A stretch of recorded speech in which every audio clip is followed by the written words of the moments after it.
అందరికీ నమస్కారం. నేను మీ దేవి. నిన్నే ఇష్టపడ్డాను. మూడవ భాగం. రచయిత రమ్య ప్రణవ్ గారు. ఫ్రెండ్స్, కథ చదవడం స్టార్ట్ చేసిన వెంటనే వీడియోకి ఒక లైక్ చేయండి. అలాగే హైప్ కనిపిస్తే తప్పకుండా ప్రెస్ చేయండి. ఏ విశ్వనాథం అని ఆయన అనటంతో ఎంపీ విశ్వనాథం గారు అని అనగానే తెలుసు, ఆయన ఎందుకు తెలియదు, అందరికీ తెలిసిన వ్యక్తే కదా అని మూతు ముక్కు ముడుచుకుంటున్నారు ఆయన. ఎందుకంటే అతను ఎంత లంచగొండో చిన్న పిల్లాడిని అడిగినా కూడా చెప్తాడనేది ఆయన ఉద్దేశం. సో నేను ఆయన అమ్మాయిని. చాలా మర్యాదగా మిమ్మల్ని అడుగుతున్నాను. నాకు మీ షాప్ హాఫ్ అన్ అవర్ కోసం రెంట్‌కి కావాలి. వీలవుతుందా? లేదా చెప్పండి. వీలవ్వదా? మా నాన్న మీకు కాల్ చేస్తారని అంది ఆ అమ్మాయి. మళ్ళీ షాక్ అవ్వడం అక్కడ ఉన్న ఆ ముగ్గురి వంతు అవ్వగా, సరే మేడం తీసుకోండి అని అన్నాడు ఆ ఓనర్. ఆయనకు ఇక ఎటువంటి ఆప్షన్ మిగిలి ఉండకపోవడంతో that's good. But don't worry. నేను మీకు అమౌంట్ పే చేస్తాను అని చెప్పి తన ప్లేస్ దగ్గరకు వెళ్లి కాలు మీద కాలేసుకొని కూర్చొని, ఇప్పుడు వెళ్లి మీ ఫ్రెండ్‌ని పిలుచుకురా దీప్తి అని చెప్పగా, ప్లీజ్ మీరు చేస్తున్నది కరెక్ట్ కాదు అని దీప్తి అనే లోపే ఆన్య వచ్చి వాళ్ళ ముందర నిలబడి, చెప్పండి మేడం, నాతో ఏం మాట్లాడాలని అనుకున్నారు అని అడిగింది. సో నువ్వు ఆన్య అన్నమాట. చూడటానికి చాలా బాగున్నావు. యాక్చువల్‌గా నాకంటే బాగున్నావు. కానీ నీకు నాకు ఉన్న తేడా ఏంటంటే అని కొన్ని సెకండ్లు ఆగి, నాకు డబ్బుంది, ఐడెంటిటీ ఉంది, తల్లి, తండ్రి ఉన్నారు. నీకు అవేవీ లేవు. అందం మాత్రమే ఉంది అని నొక్కిపట్టి మరీ చెప్పింది ఆ అమ్మాయి. మొదటి మాటలోనే అంత దిగజారి మాట్లాడిన ఆ అమ్మాయిని చూస్తున్న దీప్తికి, ఆన్యకి ఇద్దరికీ కూడా ఆ అమ్మాయి అంటే అసహ్యం కలిగింది. అసలు ఆ అమ్మాయి ఏం చెప్తోందా అని వినాలని ఒకవైపు ఆలోచన, మరొక వైపు అసలు సమర్ ఆమెతో ఎందుకున్నాడు అని తెలుసుకోవాలనే ఆలోచనతో, మీరు అసలు ఏం మాట్లాడాలని అనుకుంటున్నారో ముందు దాని గురించి చెప్పండి మేడం. నాకు అందం ఉంది అని కూడా నేను అనుకోవడం లేదు. అండ్ మీరెవరో నాకు తెలియనే తెలియదు. అసలు మీరు నాతో ఎందుకు మాట్లాడాలనుకుంటున్నారో కూడా నాకు అర్థం కావడం లేదు అని ఆన్య అనటంతో, ఓకే. ఫస్ట్ నన్ను నేను ఇంట్రడ్యూస్ చేసుకోవాలి కదా! మర్చిపోయాను. I am miss Sagana, daughter of the great businessman, అలాగే మెంబర్ ఆఫ్ పార్లమెంట్ అయిన విశ్వనాథం గారి అమ్మాయిని అని అనటంతో, సంతోషం. కానీ మీకు మాతో పనేంటో తెలుసుకోవచ్చా అని అడిగింది ఆన్య. ఆమె ఐడెంటిటీ తనకు అవసరం లేదు అన్నట్లుగా. అప్పటికే తనకు ఏదో అర్థమైన దానిలాగా సమద్ మొహం వైపు చూస్తూ అడిగింది. అసలు తన మొహంలో నెత్తురు చుక్క లేదు. వచ్చినప్పటి నుంచి తల దించుకునే ఉన్నాడు సమర్థ్. కానీ తల కాస్త కూడా పైకి ఎత్తడం లేదు. ఎందుకంటే తనకు కూడా తెలుసు కదా, తను చేస్తోంది తప్పు అని. సో మళ్ళీ ఆవిడ వైపు చూసి, మీకు మాతో ఏం పని మేడం, తెలుసుకోవచ్చా అని మళ్ళీ చాలా నిదానంగా అడిగింది ఆన్య. చూడు ఆన్య, నిన్ను చూస్తుంటే చాలా ముచ్చటేస్తోంది. అమ్మాయిని అయిన నాకే నీ అందాన్ని చూస్తే జెలసీగా అనిపిస్తోంది. అండ్ నీ మాట తీరు, విధానం కూడా చాలా బావుంది. ఆఫ్‌కోర్స్ ప్రతి ఒక్క అబ్బాయి నీకు పడిపోవడంలో తప్పు లేదు. నాకు తెలిసి ఇప్పటికే నీకు చాలా ప్రపోజల్స్ కూడా వచ్చాయనుకుంటా అని అంది సజానా. ముందు నువ్వు చెప్పాలనుకున్నదేదో చెప్పు. ఈ సోది అంతా తర్వాతన్నట్లుగా ఆన్య, దీప్తి ఇద్దరూ చూడగా, ఓహ్! సారీ. డైరెక్ట్‌గా పాయింట్‌కే వస్తాను. నేను, సమర్ ఒకప్పుడు చాలా మంచి స్నేహితులం. కానీ ఇప్పుడు లవర్స్ అని అంది. దీప్తికైతే కాళ్ళు, చేతులు వణకడం మొదలుపెట్టాయి. ఆ అమ్మాయి లవర్స్ అనే మాట పూర్తయ్యేలోపే ఆన్య వైపు చూడగా, ఆన్య కళ్ళు వర్షించడానికి సిద్ధంగా ఉన్న మేఘాల్లా ఉన్నాయి. కానీ తన బాధను మాత్రం బయటికి రాకుండా ఆపి, అయితే మాకు చెప్పడానికి ఎందుకొచ్చారు అని అడిగింది ఆన్య. చూడు ఆన్య, నాకు ఈ దొంగటిరుడంతా ఇష్టముండదు. నాకు తెలుసు 4 సంవత్సరాలుగా సమర్థ్‌ని నువ్వే చదివిస్తున్నావు అని. అఫ్‌కోర్స్ దాంట్లో నీ స్వార్థం కూడా లేకపోలేదు. ఒక్క 4 సంవత్సరాలు నువ్వు కష్టపడితే సమర్థ్ జీవితాంతం కష్టపడి నిన్ను పోషిస్తాడు అని నీ స్వార్థం కూడా ఉంది. బట్ దాంతో పాటుగా నువ్వు తనకు స్పాన్సర్ చేయడం వల్లే తను నాకు దొరికాడు. మేమిద్దరం 2 సంవత్సరాల నుంచి ప్రేమలో ఉన్నాము. నాకు రీసెంట్‌గానే మీ ఇద్దరి మధ్య ఉన్న బాండ్ గురించి, అలాగే నువ్వు పంపిస్తున్న ఆ డబ్బు గురించి తెలిసింది. అఫ్‌కోర్స్ స్టార్టింగ్‌లో నాకు తన పైన చాలా కోపం వచ్చింది అనుకో. బట్ నాది ట్రూ లవ్. తనది నా పైన ఉన్నది ట్రూ లవ్. కాబట్టి నేను తనను క్షమించగలిగాను. సో నాకు నీ నుండి ఒకే ఒక ఫేవర్ కావాలి. నువ్వు సమర్థ్‌ని మర్చిపోవాలని అన్నది. ఆ మాటకు ఆన్యకు గుండెల్లో గుణపం దిగినట్లుగా అనిపించగా, ఒక సెకండ్ భూమి 2 భాగాలయ్యి చీలిపోయి తనను భూమి లోపల కలిపేసుకుంటుంటే బాగుండు అని అన్నంత బాధగా అనిపించింది. అప్పటి వరకు అదుపు చేసుకున్న కన్నీళ్లు ఇంక మేము ఆగము అని అన్నట్లుగా విడుదలవ్వమని కోరుకోవడంతో కళ్ళల్లో నీళ్లు ఏరులై ప్రవహించగా అది చూసిన దీప్తి ఆన్య భుజం మీద చెయ్యి వేసి సమర్థ్ వైపు చూసి very good. I'm so proud of you. నిజంగా ఇలాంటి బిహేవియర్ వల్ల నిన్ను పెంచిన అమ్మ కూడా చాలా ఆనందంగా ఉంటుంది అని దీప్తి అనగానే సగాన కల్పించుకుంటూ ప్లీజ్ దీప్తి, నేను మీ ఎమోషన్స్‌ని అర్థం చేసుకోగలను. బట్ మీరు కూడా తన వైపు నుండి ఆలోచించండి. తను ఒక అనాథను పెళ్లి చేసుకొని, ఒక అనాథగా బ్రతుకుతూ జీవితాంతం తనను పోషిస్తూ ఉండాలా? లేదా నాలాంటి అందరూ ఉన్న అమ్మాయిని పెళ్లి చేసుకొని, ఒక పెద్దింటి అల్లుడుగా మారి, ఒక మంచి హోదాను పొంది, ఎలాంటి టెన్షన్స్ లేని లైఫ్‌ని లీడ్ చేయమంటావా? నువ్వే చెప్పు. నీ స్నేహితుడికి ఏది మంచిదో అని అడగ్గా, సమర్, నేను నీతో మాట్లాడుతున్నాను. నువ్వు నాకు రిప్లై ఇవ్వు అని గట్టిగా అరిచింది దీప్తి. అంతే సగా నాకు కోపం వచ్చి లేచి నిల్చొని తనకున్న చైర్‌ని వెనక్కి తన్ని what are you thinking of yourself? నా ముందే తనను అలా మాట్లాడడానికి కొంచెం కూడా భయం లేదా నీకు? నేనిప్పుడు తలుచుకుంటే మీ ఇద్దరిని ఉన్న చోట నుంచి లేపేయగలను. జస్ట్ బికాస్ తను సమర్ చదువుకు హెల్ప్ చేసిద్ది అని ఒకే ఒక్క కారణంతోనే నేను సైలెంట్‌గా ఉంటున్నాను అని అంటూ ఆన్య వైపు చూసి, చూడు ఆన్య, నాకు నీ మీద ఎలాంటి కోపం లేదు. And seriously I am feeling pity about you. Of course మీ స్థానంలో ఎవ్వరు ఉన్నా కూడా ఇలాగే ఫీలవుతారు. నేను కాదు అనడం లేదు. And I can understand your emotions completely. నీ గురించి తెలిసాక నాకు కూడా ఎలాంటి కోపమే వచ్చింది. నన్ను కూడా మోసం చేశాడని అనుకున్నాను. కానీ ఆ తర్వాత ఆలోచిస్తే మనని ఎదుటి వాళ్ళు మోసం చేశారని అనే కంటే, మనం ఎదుటి వాళ్ళని నమ్మి మోసపోయామని అనడం కరెక్టేమో. అండ్ నువ్వు ఎంత మనీ పెట్టావో చెప్పు. దానికి వడ్డీతో సహా నువ్వు ఎంత అడిగితే అంత నేను తీర్చేయడానికి రెడీ అని అంటూ ఆ అమ్మాయి మాట్లాడుతూనే ఉంది. కానీ ఇవేవి మాత్రం ఆన్య చెవికి చేరడం లేదు. ఒకే దగ్గర తను ఆగిపోయింది. వాళ్ళిద్దరూ లవర్స్ అనే మాట సగాన తనను దీప్తిని అన్ని మాటలంటున్న సమర్థ్ కనీసం అలాంటి వాళ్ళు కాదు. ఆన్య స్వార్థపూరితమైనది కాదని ఒక్క మాట అన్నా కూడా తను సమర్థ్‌ని ఆనందంగా అతను ప్రేమించిన అమ్మాయి కోసం వదులుకునేదేమో. కానీ ఇక్కడ తను అలా ఒక్క మాట కూడా అనకపోయేసరికి తనకు వచ్చే బాధ ఇంకా వర్ణనాతీతంగా ఉంది. వెంటనే దీప్తి కలుగు చేసుకుంటూ మాట్లాడు నువ్వు. ఎందుకు మాట్లాడటం లేదు? సమర్థ్, ఈ అమ్మాయి మాట్లాడేది కరెక్టేనా? ఆన్య ఎలాంటిదో నీకు తెలియదా? అది అంత స్వార్థమైన మనిషా? అని అంటూ దీప్తి బాధగా అడిగింది. దీప్తి మాటలు విని గట్టిగా ఊపిరి పీల్చుకొని కూర్చున్నవాడల్లా లేచి నిలబడి thank you so much. I am so sorry Anya. నాకు తెలుసు నువ్వు నా పైన ఎన్ని ఆశలు పెట్టుకున్నావో. But I am really sorry and thanks for everything అని ఒకే ఒక్క మాట చెప్పి దీప్తి వైపు చూసి తను నాకు పెట్టిన ప్రతి పైసా నయా పైసాతో సహా తిరిగిచ్చేస్తాను అని అనగానే దీప్తి సమర్థ్ చూసి ఒక వెకిలి నవ్వు నవ్వి అంతగా సంపాదించావా? తను పెట్టింది తిరిగి ఇచ్చేంత సంపాదించావా? చదువయిపోయి 2 నెలలు కూడా కాలేదు. అప్పుడే బాగానే సంపాదించావే అని అనటంతో ప్లీజ్ దీప్తి అని అన్నాడు సమర్. ఛీ! అసలు నిన్ను చూడాలంటేనే అసహ్యంగా ఉంది. నీతో మాట్లాడాలంటే నా పైన నాకే చిరాకుగా ఉంది.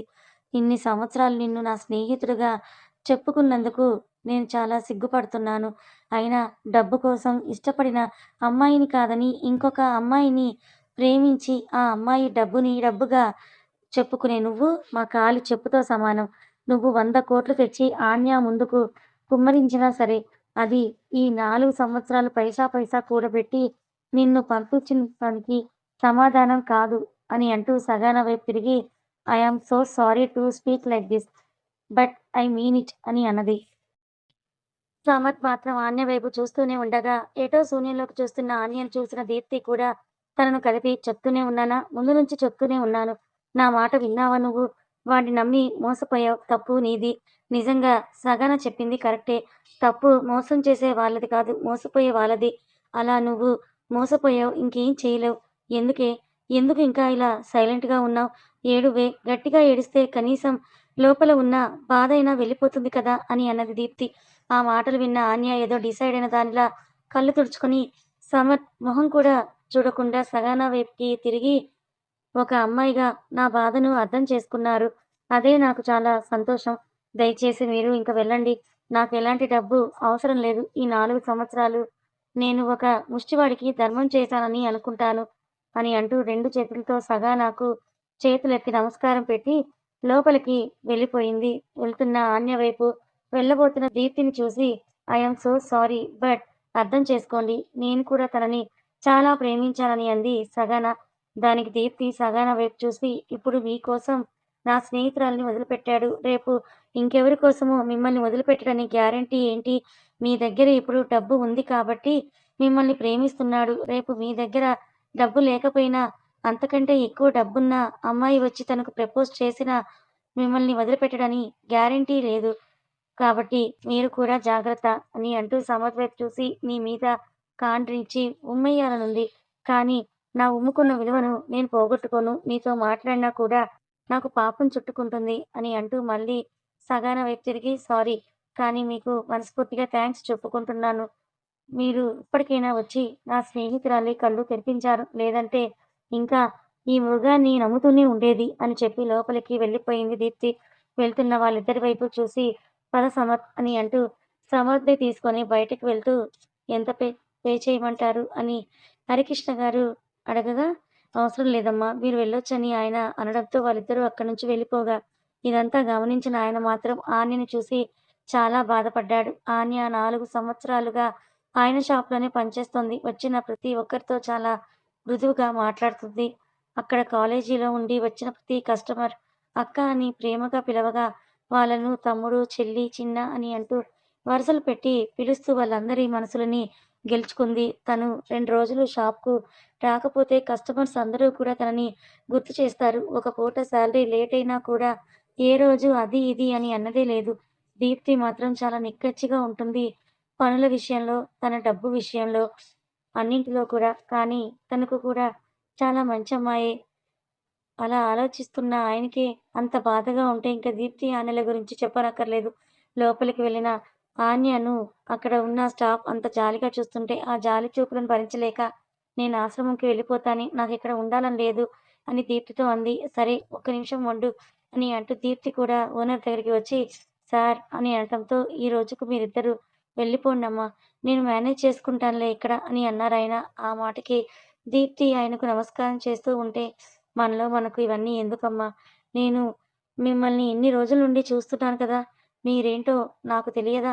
వెళ్ళి రండి అని చెప్పటంతో ఆన్య, దీప్తి ఇద్దరూ కూడా ఆశ్రమానికి నడక ప్రారంభించారు. నడుస్తున్నంత సమయం ఇద్దరూ సైలెంట్‌గానే ఉన్నారు. వాళ్ళిద్దరి మనసులో ఎన్నో ఆలోచనలు. దీప్తి ఆన్య గురించి ఆలోచిస్తుంటే, ఆన్య మాత్రం సమద్ గురించి ఆలోచనలో ఉంది. అసలు తనను అంతగా మోసం చెయ్యాలని ఎలా అనిపించింది? ఎంతగా నమ్మింది తనను. తన భవిష్యత్తు కంటే సమర్థ్ భవిష్యత్తే ముఖ్యమనుకుని నమ్మి తన కష్టాన్నంతా ధారపోసింది. ఇప్పుడొక డబ్బున్న అమ్మాయి రాగానే, "నీ డబ్బులు నీకిచ్చేస్తాను" అని ఎంత ఈజీగా అన్నాడు వాడు అని తలుచుకుంటుంటే మోసం చేసిన వాళ్ళది తప్పు కాదు. మోసపోయిన మనదే తప్పు. మనం ఛాన్స్ ఇస్తున్నాం కాబట్టే ఎదుటి వాళ్ళు మనల్ని మోసం చేస్తున్నారన్న సగాన మాటలు మళ్ళీ మళ్ళీ గుర్తొస్తుంటే బాధగా ఆశ్రమానికి చేరుకొని ఏం మాట్లాడకుండా తన గదిలోకి వెళ్ళిపోయింది. ప్రసన్న గారికి ఈ ముక్క చెప్పాలని ఉన్నా, ఇప్పుడు ఆన్య ఉన్న పరిస్థితిలో తనని వదిలి వెళ్ళటం కరెక్ట్ కాదు అని అక్కడే ఉండిపోయింది దీప్తి. కాసేపు మౌనం తర్వాత దీప్తిని మాట్లాడుతూ, "నిజంగా చెప్పాలంటే నువ్వు చాలా అదృష్టవంతురాలివే. సమద్ లాంటి వాడు, ఇలాంటి వాడని నీకిప్పుడే తెలిసింది. ఇంకా ఒకవేళ నువ్వు పెళ్లి చేసుకున్నాక, అప్పుడు డబ్బు కోసం ఇంకొకరి దగ్గరికి వెళ్ళి ఉంటే నీ బ్రతుకు ఏమై ఉండేది? అయినా నన్ను నమ్ము. జీవితంలో నువ్వు చాలా సంతోషంగా ఉంటావు. సమద్ మళ్ళీ నీ దగ్గరికి తన తప్పు తెలుసుకొని మళ్ళీ వస్తాడు. కానీ అప్పటికే నువ్వు క్షమించడం కూడా క్షమించని పొజిషన్‌లో వెళ్ళిపోతావు. నేనుగా ప్రేమించేవాడు నీకు దొరుకుతాడు. నిన్ను ప్రాణం కంటే ఎక్కువగా చూసుకుంటాడు. అతనికి కోట్లు ఉండకపోవచ్చు, కార్లు, మేడలు ఉండకపోవచ్చు. కానీ నీ మంచి మనసుకి బానిసైపోయి నిన్ను తన ప్రాణం కంటే ఎక్కువగా ప్రేమిస్తాడు. నా మాటలు నమ్మవే. ఇదిగో నువ్వే నా దగ్గరికొచ్చి దీప్తి నువ్వు చెప్పిన మాటలు నిజమయ్యాయి. నన్నుగా ప్రేమించేవాడు నాకు వచ్చాడు అని చెప్పకపోతే నన్నడుగు అని అంటూ దివ్య మాట్లాడుతూనే ఉంది. అలా మాట్లాడుతూనే ఉంది. కానీ దీప్తి మాటలు ఏవీ కూడా తన చెవికెక్కడం లేదు. ఏదో ఆలోచిస్తూనే ఉంది. ఆలోచిస్తూనే ఉంది. దాంతో భయపడిన దీప్తి ఒకటి పీకింది. అప్పుడు ఈ లోకంలోకొచ్చిన ఆన్య బాధగా దీప్తి వైపు చూస్తూ ఎందుకే నాకే ఇలా జరుగుతుంది. నేను సమర్‌కి ఏం అన్యాయం చేశాను? ఒకవేళ అతనికి నిజంగా నేనంటే ఇష్టం లేకపోయి ఉంటే నాకు ఒక్కసారి డైరెక్ట్‌గా చెప్తే అయిపోయేది కదా! అని చెప్పగా అది సమర్ తప్పు కాదు ఆన్య. అది తెలుసుకోలేని నీ తప్పు. ముందు నుండి చెప్తూనే ఉన్నానా నేను? వాడిని గురించి ఇంత కష్టపడకు అని. నువ్వే నా మాట వినలేదు. నాకంటే ఎక్కువ వాడికే వాల్యూ ఇచ్చావు. సరే ఇప్పుడిదంతా కాదు. అసలు నువ్వేం ఆలోచిస్తున్నావో నాకు చెప్పు అని అంది దీప్తి ప్రేమగా ఆన్యతో మాట్లాడుతూ. నాకు చచ్చిపోవాలని ఉంది అంటూ ఏడుస్తున్న ఆన్యతో అవును చచ్చిపో. వాడి కోసమే చచ్చిపో నిన్ను కాదనుకోని వాడి గురించి నువ్వు చచ్చిపోతున్నానన్నావు తెలిస్తే ఎక్కడో పైన ఆల్రెడీ చచ్చిపోయి ఉన్న మీ అమ్మానాన్నలు చాలా ఆనందపడతారు. ఇదిగో నిన్ను కూతురు కంటే ఎక్కువగా చూసుకుంటున్న అమ్మ కూడా ఇంకా ఆనందపడుతుంది. అయినా నాకర్థం కాదు నీలాంటి దాన్ని వదులుకున్నందుకు వాడు కదా బాధపడాలి. అలాంటి వాడిని కోల్పోయినందుకు నువ్వు కదా ఆనందపడాలి. కానీ వాడు హ్యాపీగా ఉంటే నువ్వెందుకిలా బాధపడుతున్నావు? నన్ను నమ్ము. నేను చెప్పినట్లు డెఫినిట్‌గా మనకు ఒక రోజు వస్తుంది. ఆ రోజు వాడే నీ కాళ్ళ దగ్గరికి వస్తాడు. అప్పుడు నువ్వు వాడిని రిజెక్ట్ చెయ్యి. అప్పటి వరకు నీ మనసులో ఉన్న బాధను అలాగే దాచిపెట్టుకో. ఎందుకంటే ఎంత బాధ ఉంటే మన ప్రతీకారం అనేది అంత ఎక్కువగా ఉంటుందని దీప్తి చెప్పడంతో, నేను ఎవరి మీద ప్రతీకారం తీర్చుకోలేను అని సైలెంట్‌గా అయిపోయింది ఆన్య. ఇంకా అలా ఆన్య సైలెంట్‌గా అయిపోవడంతో, సరే నువ్వు కాసేపు పడుకో అని అంటూ ఆన్యను అక్కడ పడుకోమని చెప్పి, మళ్ళీ ఏదో గుర్తొచ్చిన దానిలా ఆన్య నాకు ఒక ప్రామిస్ చేస్తావా? ఏంటి? అని నేను చచ్చిపోకూడదు అంతేనా? అని అంటూ చిన్నగా నవ్వుతూ ఆన్య అనటంతో, "నువ్వు ఎవరికి ఇంపార్టెంట్ అవునో కాదో నాకు తెలియదు కానీ, నాకున్న ఒకే ఒక్క స్నేహితురాలివి నువ్వే. నాకు అమ్మవైనా, నాన్నవైనా, అక్కవైనా అన్నీ నువ్వే. నాకు ఆనందం వచ్చినా, దుఃఖం వచ్చినా, కోపం వచ్చినా నాకు మొదటగా గుర్తొచ్చేది నువ్వే.